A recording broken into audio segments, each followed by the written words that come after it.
सत्संग दो प्रकार का होता है, सताम संग सत्संग। और सत्संग में दो ही प्रकार के विषय होते हैं, एक तो संतों की चर्चा होती है और दूसरी भगवान की चर्चा होती है। अब रामायण की कथाएं तो होती रहती है, और वैसे तो देखा जाए भगवान की चर्चा करते समय भी वह संतों के चरित्र के बिना नहीं हो सकती है, उसमें रहना ही है। और संतों के चरित्र में भी भगवान की चर्चा। अब किसी भी बालक का इस राम का वर्णन करना हो तो क्या उनके माता पिता के दादा दादी के वर्णन के बिना होगी? वो तो आ ही जाएंगे। या तो पांडुरंग के बारे में कुछ कहना हो तो भी उसका आ ही जाएगा।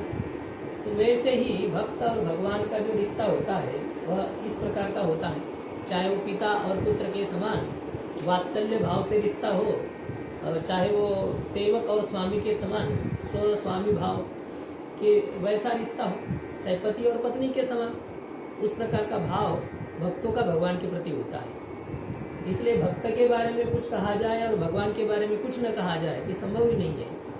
भगवान के चरित्र का श्रवण कराए और भक्त की चर्चा उसमें ना आए, ये हो ही नहीं सकता है, उसमें आना ही है। तो यही दो प्रकार की चर्चाएं हम लोगों के अत्यंत कल्याण करने वाली है, ऐसा कहा जाता है। लेकिन अब इन दोनों में भी यदि हम विचार करेंगे कि हमें विशेषतः प्रमुखतः भगवान की चर्चा करनी चाहिए या प्रमुख रूप से संतों की चर्चा करनी चाहिए, महापुरुषों की चर्चा करनी चाहिए। कल्याण तो दोनों के चरित्र के श्रवण से होगा, लेकिन शीघ्रता से कल्याण किसके चरित्र के श्रवण से होगा? भगवान की संतुष्टि भगवान के चरित्र के श्रवण से होगी या संतों के चरित्र के श्रवण से होगी?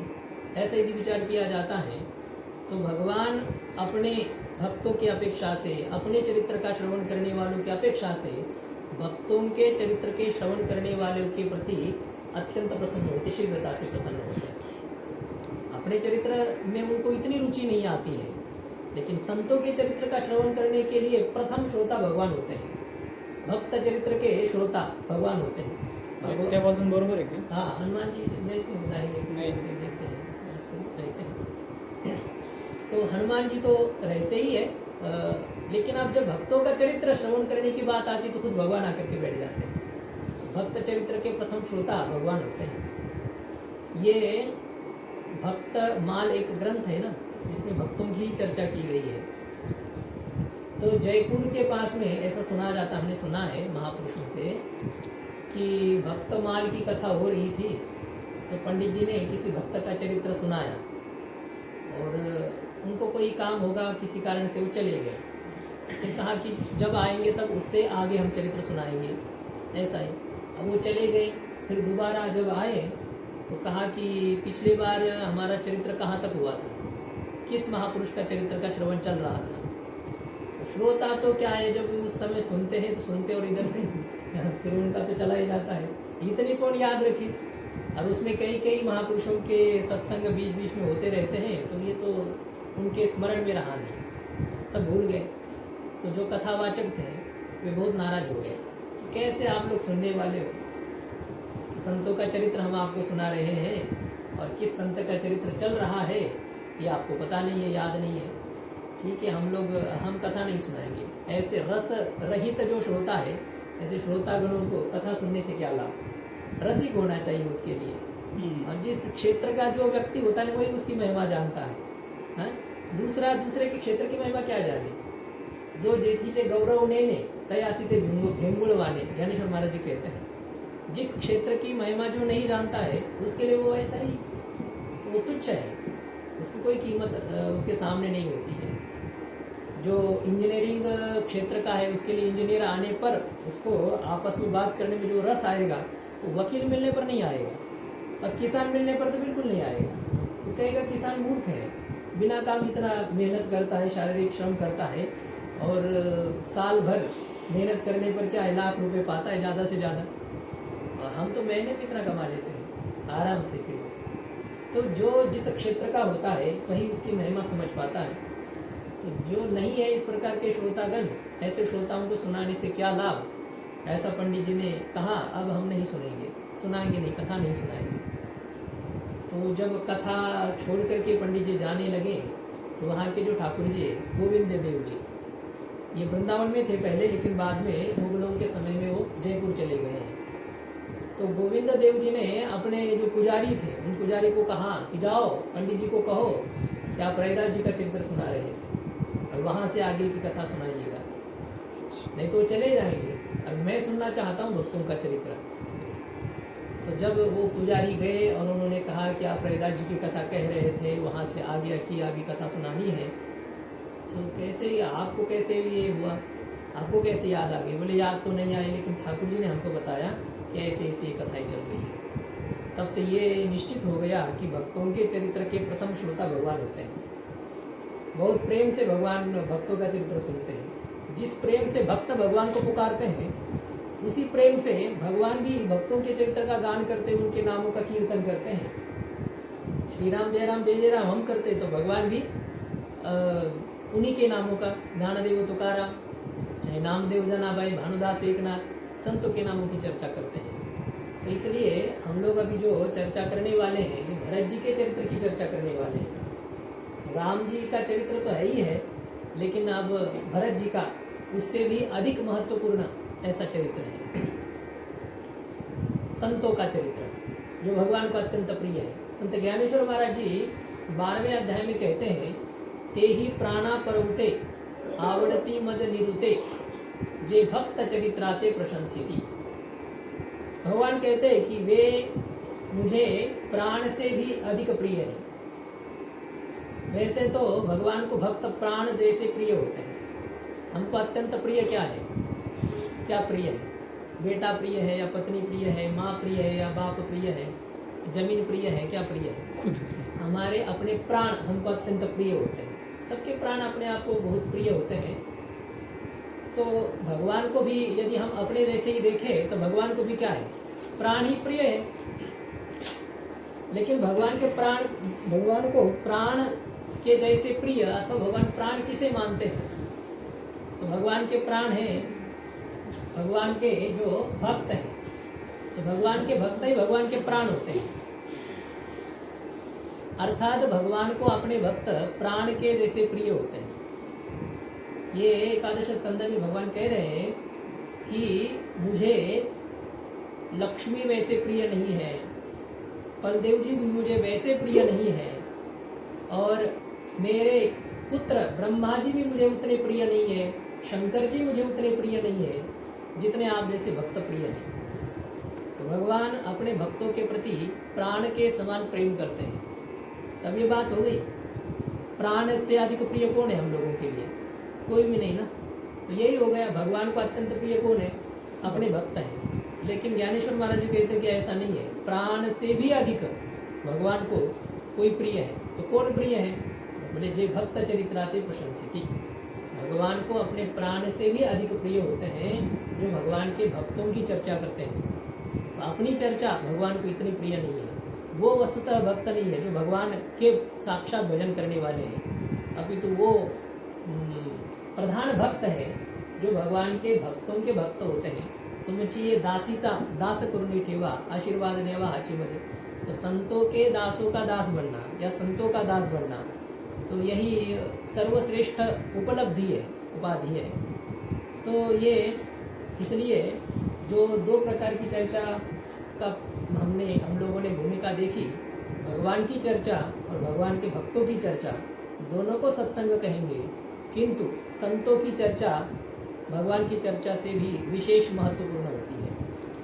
हम भगवान का पूजन करते हैं तो उसके अपेक्षा से कई गुना अधिक भक्तों का पूजन होता है। तस्मात् परतरम देवी तद भक्तस्य च पूजनम। शंकर जी कह रहे हैं कि सभी आराधनानां चैव सर्वेषां विष्णोराराधनम परम। पार्वती जी ने पूछा कि भगवान पूजा तो कई देवताओं की जाती है, तो देवताओं की तो कोई संख्या ही नहीं है, लेकिन हम यदि हिंदू धर्मों में आते हैं या शास्त्र में देखते हैं तो विशेष रूप से 5 देवता मानी जाती है। विष्णु भगवान है, शंकर जी है, गणेश जी है, देवी माता है, सूर्य भगवान है। ये 5 देवताओं की उपासना होती है। लेकिन क्या इस 5 देवताओं में भी कुछ उपासना में न्यूनाधिकता है? उन्होंने कहा हाँ, इन 5 देवताओं में भी विष्णु भगवान की और हमारी शंकर जी की उपासना करने वाले श्रेष्ठ होते हैं। सात्विक प्रकृति के जो भक्त होते हैं वो या तो भगवान का पूजन करेंगे या तो शंकर जी का करेंगे। हरिहरा सांडुनी देव धरती भाव क्षुल्लकी काय का चैंची विटम्बना। हमारे महापुरुष भी जितने हैं वे अन्य देवताओं की उपासना का कुछ इतना ज़्यादा महत्व नहीं रखते हैं। इसका अर्थ ये भी नहीं होता कि फिर जो खंडोबा है भैरोबा है इनको नारियल न फोड़ा जाए, वो तो पीछे पड़ जाएंगे। अब ये हम लोग करते हैं, जैसा है कुल की एक परंपरा है, उसको भी हमें नकारना नहीं है, क्योंकि कुल धर्म पाड़ी, हाँ क्या है, विधि निषेध पाड़ी कुल धर्म चाड़ी, मतलब सुख हेतु तो सरल विधनिया है। कुल धर्म जो जैसा है उसका पूजन तो करना है, लेकिन फिर भी उनके संतुष्टि के लिए नहीं है। हम उनका जो पूजन करते हैं वे हमारे ऊपर प्रसन्न हो जाए और हमें अपेक्षित वे प्रदान करे, इसके लिए नहीं है। आप हमारे इसमें टांग न अड़ाए, आप हमें कोई विघ्न न करें, इसलिए होता है। गोस्वामी जी यही रामचरितमानस के पहले खलों की वंदना करते, दुष्टों की वंदना करते हैं। गोस्वामी जी को पूछा कि दुष्टों की वंदना करने से क्या लाभ है? सज्जनों की वंदना करना ठीक है, भगवान की वंदना करना ठीक है, अन्य देवताओं की वंदना करना ठीक है, वे अपने सामर्थ्य के अनुसार आपको कुछ न कुछ मदद करेंगे। दुष्ट क्या करेंगे? बोले नहीं, जो काम दुष्ट करेंगे ना वो अन्य देवता भी नहीं कर सकते। दुष्ट जो होते हैं उनकी मदद जो है और प्रकार की नहीं होती है, विघ्न न करना है उनकी मदद होती है। ऐसे ही ये जो क्षुद्र देवताएं हैं उनका पूजन इसलिए करना है कि वे विघ्न न करें। अब होते ही वो बहुत जल्दी से नाराज भी हो जाते हैं। तो दो देवताओं की उपासना की जाती है, शंकर जी की उपासना की जाती है, भगवान की उपासना, विष्णु भगवान की उपासना की जाती है। लेकिन पार्वती जी ने फिर कहा कि आप दोनों के उपासना में भी श्रेष्ठ उपासना किसकी है? तो फिर शंकर जी कह रहे हैं कि विष्णु और आराधनम परम, सभी उपासनाओं की अपेक्षा से, मेरी भी उपासना की अपेक्षा से विष्णु भगवान की उपासना श्रेष्ठ है, ऐसा कहते हैं। घंटाकर्ण एक ये है, शंकर जी के गण हैं। तो उन्होंने कई दिन तक भगवान शंकर जी की आराधना की। किसी पुराण का एक विषय है, संक्षेप से आपको बता दें। तो भगवान शंकर जी प्रसन्न हो गए, कहा कि मांगो, क्या वरदान चाहिए? बोले मुझे मुक्ति चाहिए, मोक्ष चाहिए। तो उन्होंने कहा कि बेटा ऐसा है, मोक्ष के लिए तो तुम्हें विष्णु भगवान की उपासना करनी पड़ेगी, हमारी उपासना से नहीं होगा, इसके लिए तो भगवान की उपासना करनी चाहिए, तुम उनके पास जाओ। तो कहना यह हो रहा है कि शंकर जी के उपासना की अपेक्षा से भी विष्णु भगवान की उपासना श्रेष्ठ है। तो पार्वती जी माता को और भी एक उत्कंठा हो गई या उत्सुकता हो गई कि क्या भगवान की उपासना से भी और कोई श्रेष्ठ उपासना है या नहीं है, ये पूछा जाए। पूछने में क्या हर्ज है? तो उन्होंने पूछा कि क्या भगवान की उपासना से भी श्रेष्ठ किसी की उपासना है? तो शंकर जी कहते कि हाँ है। तो भगवान की उपासना से श्रेष्ठ उपासना किन की है? बोले तस्मात् परतरम देवी, हे देवी उससे भी श्रेष्ठ है क्या? बोले तद भक्तस्य च पूजनम, भगवान के भक्तों का पूजन करना तो भगवान के पूजन की अपेक्षा से भी श्रेष्ठ गुना है, अधिक है। अब एक वर्तमान का दोहा भी बहुत सुंदर है। वो कहे हैं, कोटि बार हरि कहे एक बार हरिदास, ऐसा है गणे न तुलसीदास, ऐसा कुछ दोहा मुझे पूरा याद नहीं है, अभी बताएंगे कभी याद आने पर। कि हम लोग 1 करोड़ बार भगवान के नाम का कीर्तन करें अथवा जप करें और एक बार संतों के नाम का उच्चारण करें, एक बार संतों के नाम का उच्चारण और 1 करोड़ बार भगवान के नाम का उच्चारण। बोले फिर भी भगवान के नाम की तुलना संतों के नाम के बराबर नहीं हो पाती है, संतों का नाम उससे भी भारी होता है। ऐसा वर्तमान ग्रंथ में उन्होंने नाभाजी ने दोहा लिखा है। इसलिए संतों का चरित्र जो होता है वो बहुत ही महत्वपूर्ण होता है और हमको जो आदर्श चरित्र होता है, आचरणीय चरित्र होता है, वो संतों का चरित्र होता है। तुकाराम महाराज जी का चरित्र हम सुनेंगे, एकनाथ जी महाराज जी का चरित्र हम सुनेंगे तो हमको लगता है कि हाँ ये हमारे जैसे ही है, ये हमारे लिए उचित है, हम इनका अनुकरण करते हुए जा सकते हैं, ऐसा संतों का चरित्र होता है। तो भगवान तो कहीं ना कहीं दिव्यता का प्रदर्शन करते ही है। हालांकि संतों के चरित्र में भी कई कई चमत्कार आते हैं, लेकिन फिर भी इतना ज़्यादा अतिरेक संतों के चरित्र में नहीं हो पाता है, नहीं होता है। वो बराबर लाइन पकड़ करके चलते हैं और वो आते ही इसलिए हैं कि ये रास्ता साफ करना है और इसी रास्ते से हम लोगों को ले जाना है। आम्ही वैकुंठवासी आलो याची कारणासी बोलिले जे ऋषि साच भावे वर्ताया। तो हम वर्तन करते हैं, हाँ? हम आचरण करके आपको सिखाएंगे, चलो हमारे साथ चलो, हम आपको ले जाएंगे। ऐसे होता है लोक संग्रह जिसे कहते हैं, लोगों को आदर्श करके।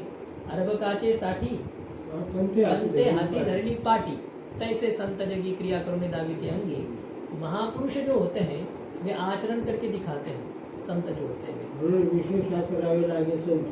हाँ, इसलिए संतों का जो है विशेष अनुकरण अनुगमन, उनका कीर्तन महत्वपूर्ण होता है। तो भगवान के कीर्तन की अपेक्षा से कई गुना अधिक संतों का कीर्तन होता है, भगवान की पूजा के अपेक्षा से कई गुना अधिक भक्तों का पूजन कीर्तन अधिक होता है।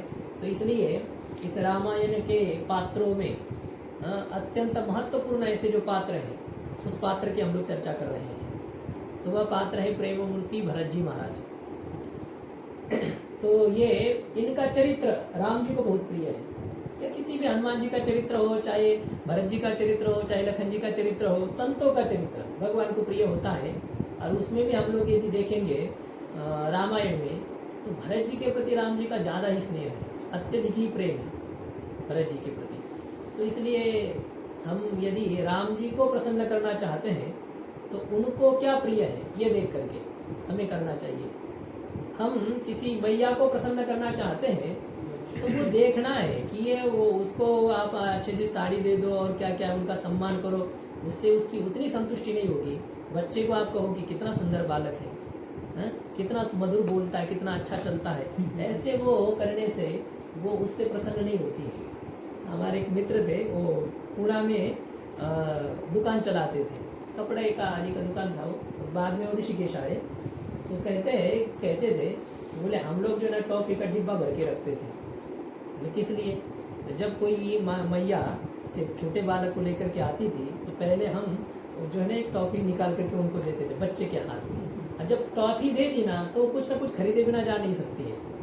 ये हमको ये है कि वो खुश होगा ना, बालक खुश होगा ना, तो मैया बराबर उसको ये हो जाता है, उसको पकड़ना कोई कठिन नहीं होता। फिर उनको कुछ बेचना है, खरीदना, जो कुछ हो तो वो ऐसा ही होता है। इसी प्रकार से एक क्या कहते हैं ना, वीक पॉइंट, उसको आपको पकड़ना है तो किस प्रकार से पकड़े आप। गर्दन को पकड़ता है बराबर शेर जो होता है वह, उसको पता है कि यहाँ गले को पकड़ने पर वो कुछ चाहे जितना बलवान व्यक्ति हो कुछ नहीं कर सकता है। तो इसी प्रकार से भगवान की जो एक गर्दन या कहो भगवान का जो वीक पॉइंट है वो महापुरुष होते हैं। अब महापुरुषों की चर्चा कीजिए, भगवान न चाहने पर भी, उनकी इच्छा न होने पर भी उनको आना पड़ेगा। वो अपने भक्तों का एक बार तिरस्कार कर सकते हैं, उनके तरफ उनका अनावधान हो सकता है, लेकिन भक्तों के भक्त की तरफ भगवान का कभी अनावधान हो ही नहीं सकता है। ऐसे ये भरत जी महाराज जी है। तो हम लोगों ने कुछ भूमिका की चर्चा कल की ही थी कि ये जो भरत जी है ये राम जी के प्रति स्नेह करते हैं और कैसा इनका राम जी के प्रति प्रेम है। और इतना राम जी प्रेम करते हैं भरत जी से, तो क्यों भरत जी के अनुपस्थिति में राजगद्दी को स्वीकार कर लेते हैं। राज्याभिषेक को अनुमति राम जी क्यों देते हैं भरत जी के न होने पर? ये कल हम लोगों ने इसके बारे में चर्चा की है कि क्या इसके पीछे हेतु है। राम जी के मन में तो अलग एक है, लेकिन दशरथ जी आदि का अलग विचार है इस बारे में कि भरत जी के आने तक कोई विघ्न न आ जाए। ये अच्छा कार्य जो होता है वो बहुत जल्दी से कर लेना चाहिए। ये कल हम लोगों ने इसकी चर्चा की कि सब वशिष्ठ जी को लगता है या दशरथ जी को लगता है या सभी जो नगरवासी लोग हैं उनको लगता है कि कोई विघ्न न आ जाए, बहुत जल्दी से जल्दी यह कार्य संपन्न हो जाए। हो सकता है संपत्ति बड़ी विचित्र चीज़ है, भले ही भरत जी का राम जी के प्रति बहुत स्नेह है, लेकिन कभी उनके मन में आ जाए तो समस्या हो जाएगी। तो इसलिए बहुत जल्दी से कार्य निपट लेना चाहिए, ऐसा ये भाव हम लोगों ने देखा। अच्छा कार्य उसको जल्दीबाजी में संपन्न कर लेना चाहिए। लेकिन क्या राम जी क्यों हाँ, ये तो है, उनको वो याद है ना कि थोड़ी देर के लिए कई माता ने वह जो पुरोडाश था या जो खीर पायस वो आया था उसको उन्होंने देरी कर दी, तो बस वो लेकर के चली गई। उससे कोई ज़्यादा घाटा नहीं हुआ, वो तो बाद में उसका लाभ दिखाई दिया, लेकिन फिर भी तब तक तो घाटा ही हुआ है। एक राम जी के बराबरी का एक संतान तो मान लो ऐसे चला गया ना दूर, वही हनुमान जी राम जी के सगे भाई बन जाते हैं जो कि अब उनको वहाँ जा कर के जन्म लेना पड़ा। ये जो है तो ये विलंब का दुष्परिणाम था। तो इसलिए विलंब नहीं करना चाहिए अच्छे कार्य के लिए। ये था अन्य लोगों की मतलब जल्दीबाजी करने के पीछे ये हेतु उनका था। लेकिन राम जी ने इसमें स्वीकृति क्यों दी? राम जी ने मना तो नहीं किया ना राज्याभिषेक के लिए। तो राम जी तो कह सकते थे अपने गुरु जी को या पिताजी को कि पिताजी इतनी जल्दीबाजी भी क्यों, मेरे भरत जी यहाँ नहीं है, उनके बिना मैं राज्याभिषेक कैसे कर सकता हूँ, मुझे यहाँ चाहिए, शत्रुघ्न जी नहीं है। तो कहा नहीं, कोई भी सामान्य भी कार्य के लिए हम अपने घर के जो सदस्य होते हैं, अब वो उस जमाने में तो ये तो था नहीं तो तुरंत कॉल कर लेते भरत जी क्या किया जाए। हाँ? तो ये नहीं है, हेलीकॉप्टर भेजते नहीं तो हाँ? हेलीकॉप्टर भेज देते। हाँ, कुछ ऐसी व्यवस्था हो जाती, लेकिन उस प्रकार की इतने सम्राट होते हुए भी दशरथ जी के पास में ये व्यवस्था नहीं है। हाँ, तो उस जमाने में तो घोड़ा ही थे, जितने जल्दी में जाएंगे तो फिर भी 2-4 दिन जाने के लिए 2-4 दिन आने के लिए, ऐसे ही था, इतने दिन तो लगते ही थे। तो ये नहीं व्यवस्था उनके पास में पहुंची, तो राम जी ने इसको मना क्यों नहीं किया? इसके बारे में हम लोगों ने विचार किया कि ये राम जी को पता है कि यदि भरत जी यहाँ रहेंगे तो निर्विघ्नता पूर्वक राज्याभिषेक संपन्न हो जाएगा, और हमें ये नहीं चाहिए, राज्याभिषेक नहीं होना चाहिए। राम जी इसमें चाहते हैं कि राज्याभिषेक न हो, और भरत जी रहेंगे तो राज्याभिषेक को कोई रोक नहीं सकता है। तो ये राम जी की ये बराबर है, इसलिए राम जी ने पहले ही भरत जी को भेज दिया है। ये महात्मा यहाँ रहेगा ना तो ये सब यहाँ गड़बड़ नहीं होने देगा, मेरा काम बिगाड़ देगा ये। यहाँ का भले बिगड़े कोई बात नहीं, लेकिन मेरा प्रमुख कार्य जो है वो इसके उपस्थिति में संपन्न नहीं होगा। हाँ, वो भरत जी होते तो क्या कुछ नहीं होता ना, ऐसे कई चीज उनके सामने बोल सकती थी। ये हम लोगों ने कल विचार किया है। तो राम जी ने ही भरत जी को दूर भेज दिया, और जैसे भेज दिया तो वैसे इनके मन में राम जी क्या नहीं कर सकते हो, सबको प्रेरणा दे दी कि चलो अभी तैयारी करो राज्याभिषेक की, कि हम भी तैयार है, आप लोग भी तैयार हो जाओ। तो ये सब किस लिए था? उनको बराबर ऐसा कुछ चाल खेलनी थी, इसलिए राम जी ने इस प्रकार से कर दिया।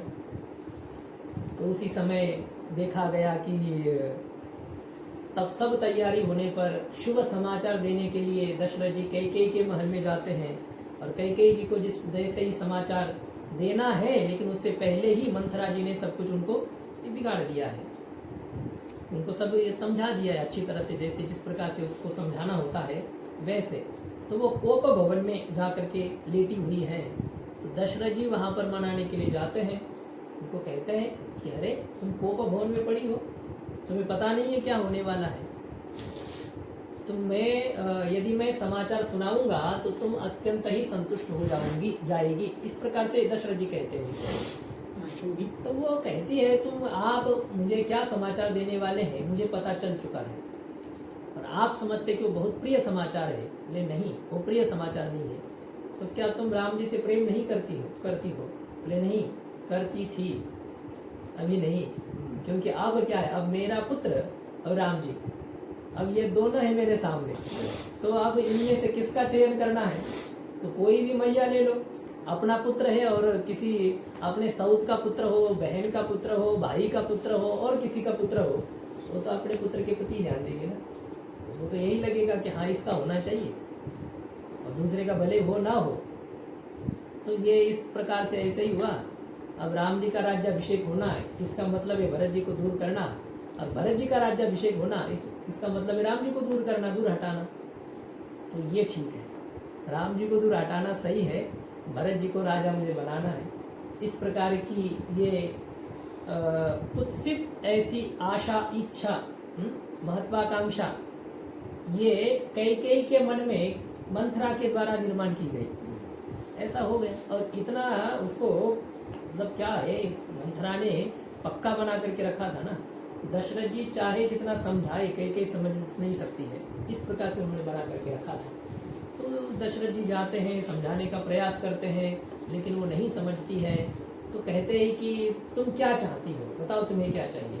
तो उन्होंने कहा कि मुझे अपने 2 वरदान चाहिए। बोले इसमें इतना नाराज होकर के और इसको भवन में आने की क्या जरूरत थी? हाँ, ऐसे ही तुम मांग लेते तो क्या है उसमें, वैसे ही दे देता प्रसन्न होकर के। दो क्या, जितना मांगना है मांग लो, क्या चाहिए मांगो। बोले ऐसा नहीं, वचन दे दो। अरे वचन देने की क्या बात है, हमारी वाणी ही वचन होता है, हमको अलग से वचन देने की जरूरत नहीं। प्राण जाए पर वचन न जाए। हैं? रघुकुल रघुकुल रीति रीत सदा चली आई, प्राण जाए पर वचन न जाए। हम अपने वचन के बहुत पक्के हैं। हम अपने प्राण का त्याग कर सकते हैं, लेकिन हम अपने वाणी को कभी काट नहीं सकते हैं। जब बोल दिया ना तो कर ही लेंगे। हम कोई नेता लोग नहीं है। वो भी नेता ही थे, वैसे राजा थे तो, लेकिन वो पुराने जमाने के नेता थे। तो जब कह देते तो उसमें हो ही गया, ऐसा ही है।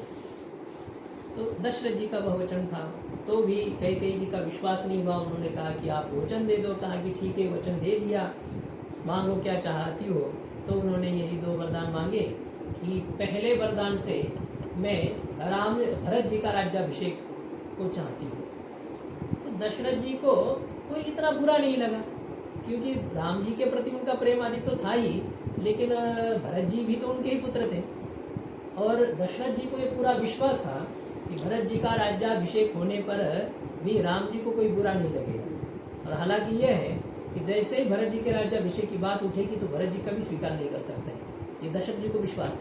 कल हम लोगों ने ये भी देखा कि पुत्र को खुद की अपेक्षा से क्या है, पिता को क्या होना चाहिए, अपने पुत्र के प्रति उसकी अपेक्षा से भी अधिक विश्वास होना चाहिए कि मेरा पुत्र क्या कर सकता है, क्या नहीं कर सकता है। ये पिता पहले जानता है, होता है उसको अपने ऊपर विश्वास, मतलब ये होता है ना, पिता को अपने ऊपर विश्वास होना का मतलब अपने पुत्र के ऊपर विश्वास होना। यदि वो मेरा पुत्र है तो ऐसा कभी नहीं कर सकता है। जैसे महापुरुषों के अपने मन के ऊपर एक काबू होती है ना, कि मेरा मन कभी कुत्सित विचार कर ही नहीं सकता है। दुष्यंत जी शकुंतला को देख करके जैसे मोहित होते हैं, तो उनके मित्र ब्राह्मण थे वहाँ पर, उनके साथ कोई आए थे। उन्होंने कहा कि क्या आप इस प्रकार से उनके प्रति आकर्षित हो रहे हो, लेकिन ये ब्राह्मण कन्या है और आप क्षत्रिय हो, और ब्राह्मण कन्या का क्षत्रिय किसी बालक के साथ विवाह हो नहीं सकता। तो वो कह रहे हैं कि अरे तुम मूर्ख हो, नहीं जानते हो, ये ब्राह्मण कन्या हो नहीं सकती है। यदि मेरे मन में इसके प्रति कोई आकर्षण है, यदि मुझे लगता है कि ये मुझे चाहिए, तो इसका अर्थ यह है ये ब्राह्मण कन्या नहीं, ये जरूर किसी क्षत्रिय की कन्या है। मुझे अपने मन पर पूरा विश्वास है। तो ये जो होता है अपने मन पर इतनी काबू होना, तो इसी प्रकार से एक पिता का अपने पुत्र के प्रति इतना विश्वास होना चाहिए कि नहीं, मेरा पुत्र नहीं कुछ कर सकता है, भले लंदन में चला जाए लेकिन बिगड़ नहीं सकता। एक विश्वास पिता को अपने पुत्र के प्रति होना चाहिए, होता है कि इसमें नहीं वो हो सकता है। तो हमने उसके उस प्रकार के संस्कार बनाए हैं। हमने यदि मिर्ची लगाई है या गन्ना लगाया है तो हमें विश्वास है वो मीठा ही होगा। गन्ना, अब आपको कोई संदेह है क्या ये जो गन्ना ये तीखा होगा या थोड़ा नमकीन होगा या अन्य कोई और रस वाला होगा?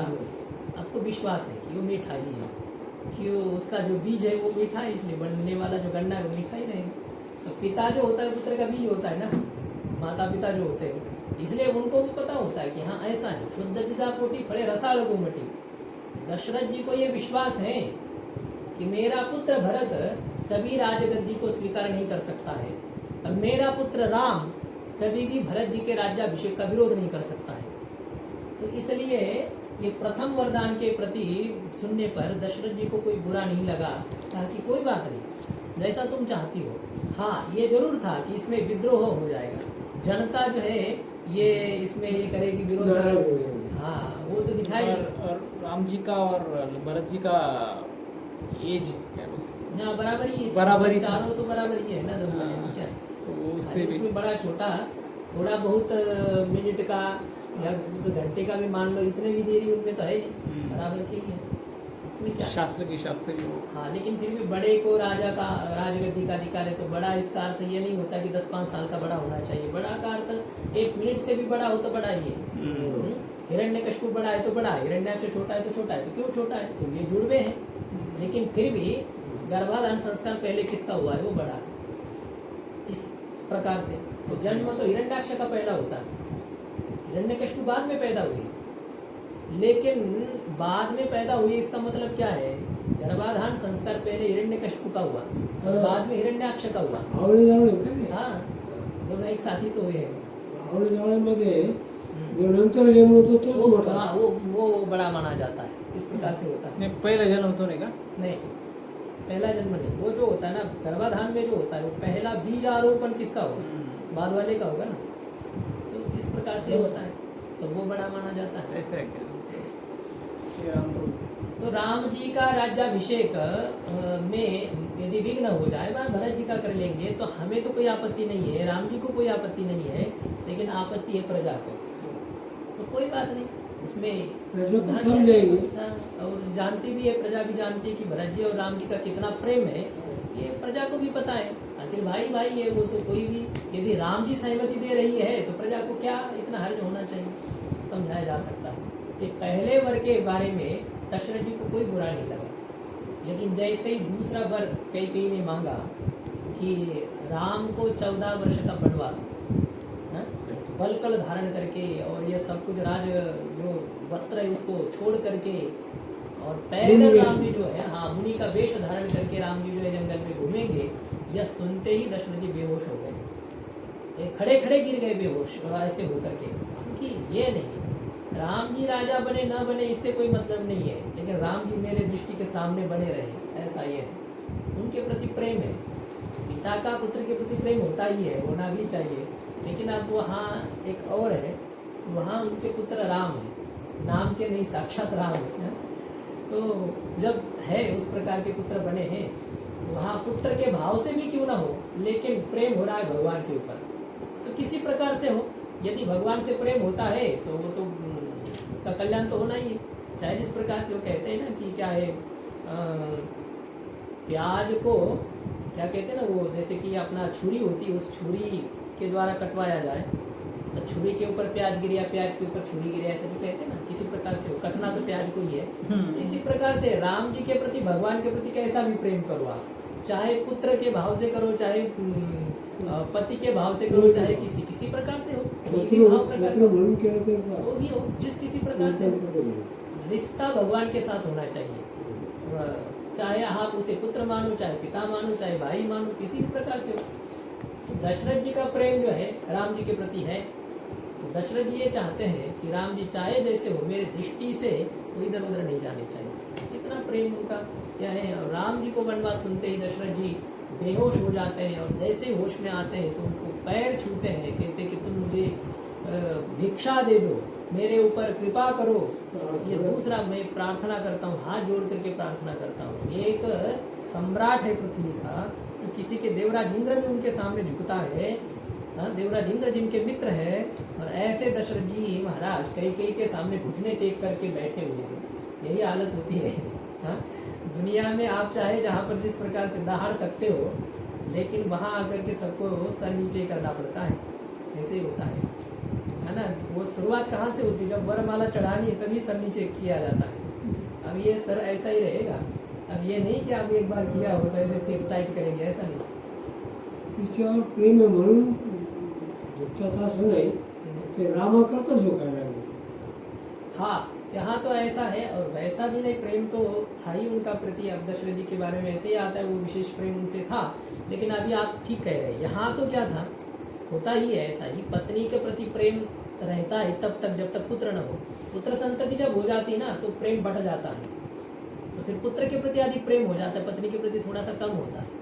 इसे अपने आप ही अब उसमें विभाजन हो गया तो फिर क्या है, आधा आधा बराबरी का तो हो नहीं सकता है, तो अधिक मात्रा में, चाहे पत्नी का भी हो ना, पति की अपेक्षा से अपने पुत्र के प्रति अधिक प्रेम हो जाएगा, और पिता का भी अपने पत्नी की अपेक्षा से पुत्र के प्रति प्रेम हो जाएगा, अधिक हो जाएगा, ये स्वभाव ही है। तो अब इसलिए दशरथ जी कैकेयी जी को भी प्रणाम करते हैं, राम जी को दूर न किया जाए, इसलिए ये है कि राम जी मेरे से दूर न करो, मत करो। लेकिन कैकेयी कहाँ मानने वाली, कि यदि आप नहीं देना चाहते तो कोई बात नहीं, कह दो नहीं देता हूँ मैं, मेरे से नहीं होता है, नहीं बनता है, ऐसा कह दो। दशरथ जी कहते ये तो नहीं हो सकता, मेरे प्राण चले जाएंगे तो और क्या जाएगा, लेकिन ये कलंक हम अपने माथे पर नहीं रख ले सकते हैं, तुम ही उपकार करो। रात भर मनाते रहे, लेकिन कैकेयी जी के ऊपर कोई उसका असर नहीं हुआ। सुमंत जी सुबह सुबह आते हैं, और आकर के जैसे देखा कि अब इतना समय हो गया है लेकिन कोई हलचल नहीं है कैकेयी जी के महल में। दशरथ जी का ज़्यादातर रहना कैकेयी जी के पास में ही था, लेकिन फिर भी दशरथ जी राजा होते हुए भी बराबर ब्रह्म मुहूर्त के समय में उठते थे। युग का एक प्रभाव जरूर रहता है, त्रेता युग चलता था, और उस जमाने में ये एक कुछ विकसित यंत्र नहीं था, जिसकी वजह से हमारी नींद सब बेकार कर दी इस यंत्र ने। मतलब पुराने लोग तो ठीक ठाक हैं वैसे देखे जाए, उनको ये समझ में नहीं आता है, वो भले ही चाहे समझाने का प्रयास करेंगे फिर भी नहीं आएगा, अच्छी बात है।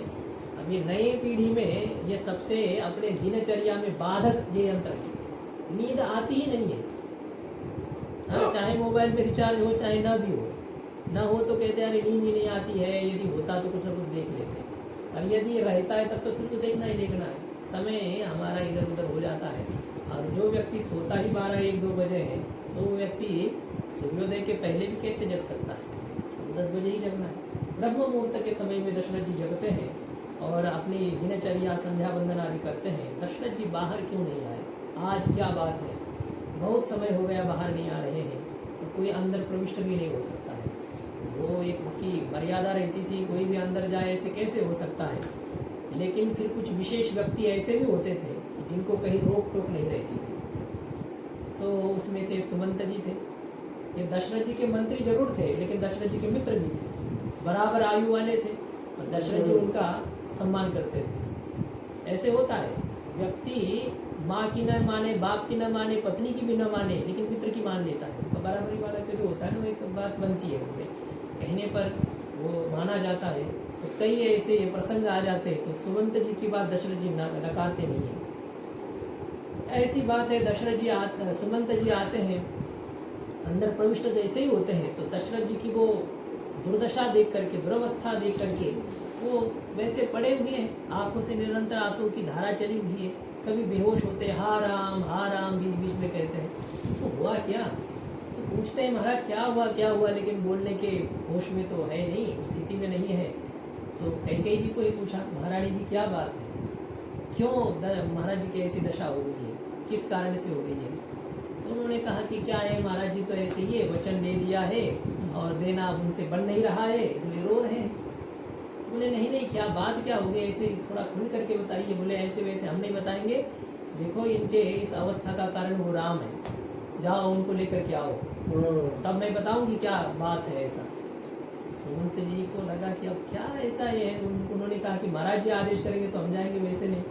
क्या महाराज जी क्या है, हम जाएं?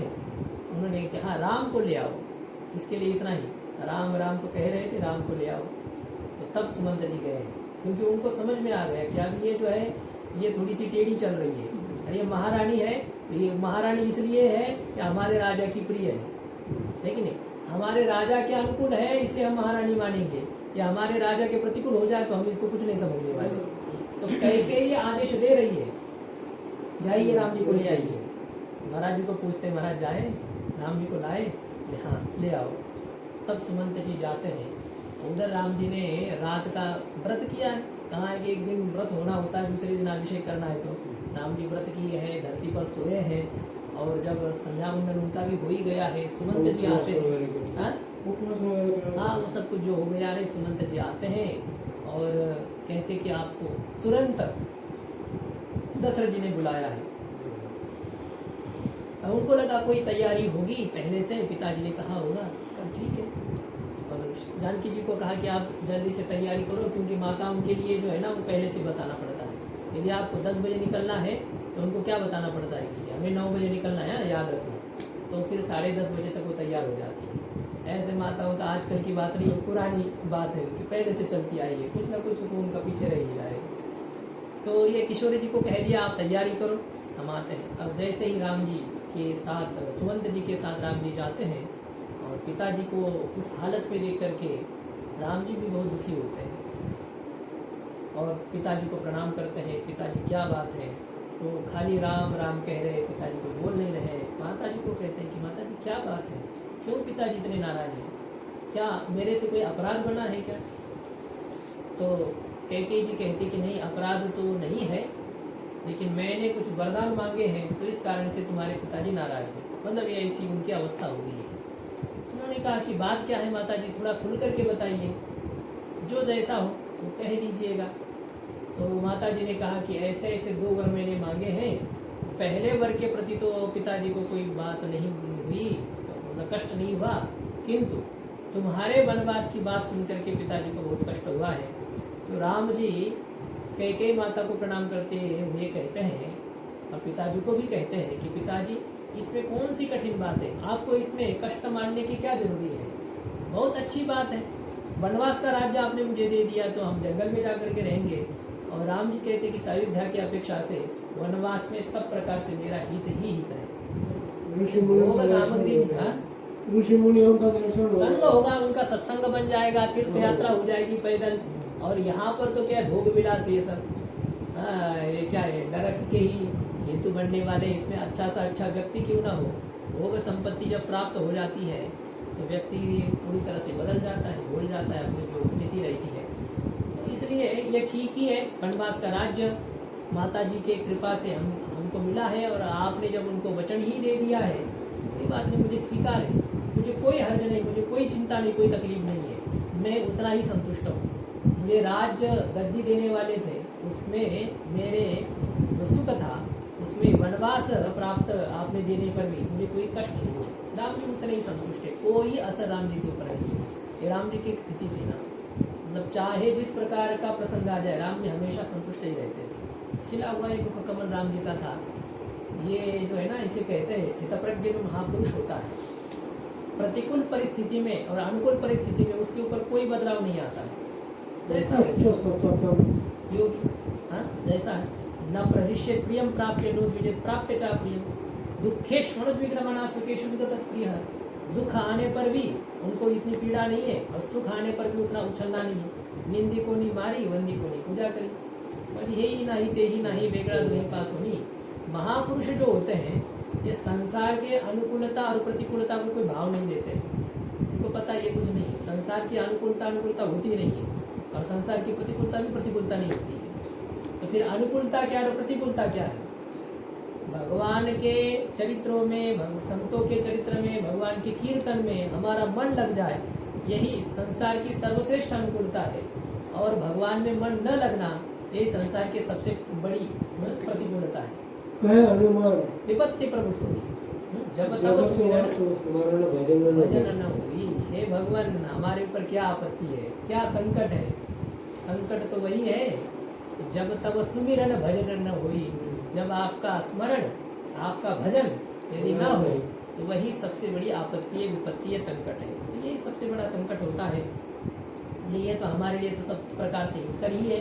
राम जी प्रणाम करते हैं और कहते हैं कि पिताजी आपको उसमें कष्ट मानने की, दुखी होने की कोई आवश्यकता नहीं है। मैं बहुत संतुष्ट हूँ, आपने बड़ी कृपा की है, हमें सत्संग का मौका दिया है, महापुरुषों का संग करने का मौका हमें को मिला है। आप नाराज मत हो जाइएगा। और राम जी तुरंत वहाँ से निकलते हैं। राम जी वापस चले जाते हैं। दशरथ जी राम राम राम कहते हैं। राम जी तो वहाँ निकल ही जाते हैं और आकर के कहते हैं जानकी जी को। जानकी जी पूछती है कि क्या हो गया, तैयारी हो गई? बोले हाँ तैयारी हो गई। किस चीज़ की तैयारी हो गई? वनवास जाने की तैयारी हो गई। अब राज्याभिषेक की नहीं है। जानकी जी को भी झटका लगा, क्या बात होगी? तो उन्होंने कहा ऐसा ऐसा है कि पिताजी ने मुझे वनवास दे दिया है। तो जानकी जी ने फिर कहा उसमें कि मैं चलूँगी साथ में। समझाने का प्रयास राम जी करते हैं, लेकिन जानकी जी कहती कि नहीं, मैं आपके बिना नहीं रह सकती। तो पत्नी का धर्म होता है, पति चाहे जिस प्रकार की परिस्थिति में हो तो उनका साथ निभाना, उनके साथ रहना। तो जंगल में बहुत कष्ट है, ऐसा है। तो उन्होंने कहा कि जैसा आप यदि वैसे ही बिना चप्पल के चल सकते हो और आप यदि कंदमूल फल खा सकते हो तो हमें क्या तकलीफ है? हम भी वैसे ही रहेंगे जैसे आप रहते हो, लेकिन हम आपके बिना नहीं रह सकते हैं। और ऐसे ही लक्ष्मण जी की स्थिति होती है। लक्ष्मण जी भी जाने के लिए तैयार होते हैं। राम जी समझाते हैं, लेकिन लक्ष्मण जी नहीं मानते हैं।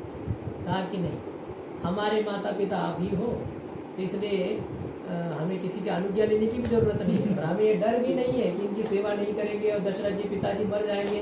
बोले ऐसे पिताजी मरे तो ठीक ही है। हाँ, जो ऐसा पत्नी के अधीन होकर के और ऐसे भगवान के तुल्य नहीं, साक्षात भगवान रूपी पुत्र को जो वनवास देते हैं, ऐसे पिताजी से हमें कोई लेन देन नहीं है। हमको नहीं चाहिए ऐसे पिताजी का संग, हम तो आपके साथ ही चलेंगे। तो भगवान ने कहा कोई बात नहीं, फिर मैया की अनुमति तो लेकर के आओ, सुमित्रा जी को पूछ करके आओ। तो सुमित्रा भी तो लक्ष्मण जी की ही तो मैया थी, वो कहाँ उसमें विरोध करने वाली है। तो जैसे ही लक्ष्मण जी जाते हैं, प्रणाम करते हैं, सब बात सुनाते हैं। कि अब राम जी वनवास में जाने वाले हैं, जानकी जी उनके साथ में है, हे माता जी मैं भी उनके साथ जाना चाहता हूँ, आपका क्या आदेश है, क्या आज्ञा है मेरे लिए। सुमित्रा माता इतनी संतुष्ट हो गई, बोले मैं आज सच्ची में मानती हूँ कि मैं पुत्रवती हूँ, राम जी का भगत ऐसा पुत्र मुझे मिला है और उनकी सेवा का मौका तुमको मिल रहा है। अरे तुम्हारी मैया ही जानकी जी, मैं मैया नहीं हूँ, आज मैं त्याग पत्र देती हूँ। तुम्हारी माँ आज से सुमित्रा नहीं, तुम्हारी माँ आज से जानकी जी है और तुम्हारे पिताजी राम जी हैं और तुम्हारे लिए अयोध्या जंगल है, जाओ जंगल में राज्य करो, यहाँ तुम्हारा कोई काम नहीं है, तुरंत जाओ, वहाँ देरी मत करो। इस प्रकार की मैया कहती है। तो लक्ष्मण जी की आखिर माँ थी तो लक्ष्मण जी उनके साथ चले जाते हैं और फिर सुमंत जी को दशरथ जी कहते हैं, देखो राम जी को यहाँ तो ये भी बताया जाता है, दशरथ जी राम जी को कहते हैं कि तुम विद्रोह करो। विद्रोह होता है ना एक आंदोलन सा कि मेरा अधिकार है और पिताजी मुझे नहीं दे रहे हैं, जनता तुम्हारे साथ में है, तो तुम मुझे बंदी में डाल करके, जेल में डाल करके तुम राजा बन जाओ, ऐसा कहते हैं। राम जी ने कहा कि ये कैसे पिताजी आप कैसे कह सकते हो, हम ऐसे सोच भी सकते हैं क्या। रामो विग्रहवान धर्म, राम जी साक्षात धर्म की मूर्ति है और ऐसे राम जी अपने पिता को जेल में डालेंगे तो राम में और कंस में अंतर क्या रहेगा, औरंगजेब में अंतर रहेगा, कंस है क्या वो, कैसे ऐसे कैसे हो सकता है। बोले ये तो नहीं हो सकता है, चाहे जैसे, तो फिर क्या करें। तो सुमंत जी को दशरथ जी मनाते हैं, कहते हैं कि तुम मेरे प्रिय मित्र हो, अब तुम्हें बहुत बड़ी जिम्मेदारी है, ये तुम्हें करनी है, मैं तुम्हें भी हाथ जोड़ करके प्रार्थना करता हूँ, एक काम करना है, इन सबको रथ में जा करके जंगल में छोड़ करके घुमा करके ले आना दोबारा, उनको वहाँ रखना नहीं, छोड़ना नहीं है ना। चलो ठीक है, और हो सके तो क्या है, कहीं किसी विशिष्ट परिस्थिति में एक दिन को भी एक वर्ष माना जाता है, एक दिन को भी वर्ष है, तो इसलिए क्या है 14 दिन तक मान लो सब तीर्थ यात्रा घुमा करके वहाँ से यहाँ से ला करके उनको फिर दोबारा ले आओ और हो जाएंगे उनके 14 साल पूरे हो जाएंगे। मेरी भी प्रतिज्ञा नहीं टूटेगी, वचन नहीं टूटेगा। रामायण को 14 दिवस तीर्थ यात्रा करके, हाँ 14 दिन ही हो रहता है, उससे कम ही रहता है, 14 दिन ही मान लो, ऐसे ही है। तो 14 साल के